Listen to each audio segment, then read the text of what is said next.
కొన్నిసార్లు మనం కట్టుకున్న ఇల్లును చూసి చాలా అతిశయిస్తాం.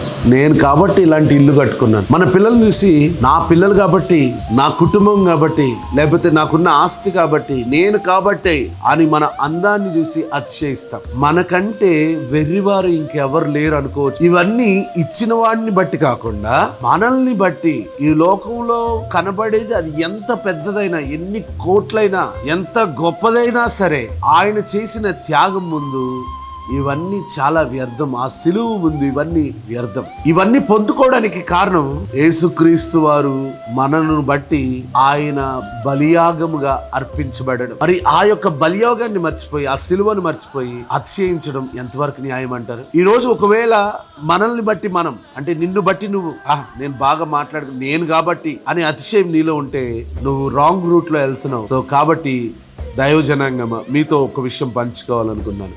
గలతీయులకు రాసిన పత్రిక 6వ అధ్యాయం 14వ వచనంలో, అయితే మన ప్రభు అయిన యేసుక్రీస్తు సిలువ యందు తప్ప మరి దేని యందును అతిశయించుట నాకు దూరమవును గాక. దాని వలన నాకు లోకమునకు నేను సిలువ వేయబడి ఉన్నాము. లోకమునకు నేను, నాకు లోకము సిలువ వేసుకున్నాము. నేను లోకానికి సిలువ వేయడం అంటే ఏంటి? చంపేయడం. ఇంకా నాకు ఒకవేళ లోకానికి సంబంధించింది ఏదైనా నాకు ఎదురైనా కూడా నాకు వాటికి ఏ సంబంధం లేదు కాబట్టి అది నా మీద ఏ ఇంపాక్ట్ చూపెట్టదు. నేను పెద్ద పట్టించుకోను. నేను ఒకవేళ డబ్బు అధికమైనా గానీ దాని గురించి నేను పట్టించుకోను. ఎందుకంటే దానికోసం నేను జీవించట్లేదు, లేకపోతే అది సంపాదించాలని నా జీవితం లేదు. నేను అలా యేసుక్రీస్తుతో జీవిస్తున్నాను. అపోస్తలుడైన పౌలు అదే చెప్తున్నాడు. నేను సిలువను గురించి తప్ప దేని గురించి కూడా అతిశయించుట నాకు దూరం అవును గాక. ఈరోజు మీరు దేని గురించి అతిశయిస్తున్నారు? ఆయన నీ కొరకు చనిపోయాడనా, లేకపోతే నువ్వు సంపాదించుకున్నావనా? ఒకసారి మనల్ని మనం పరీక్షించుకొని కేవలం సిలువను గురించి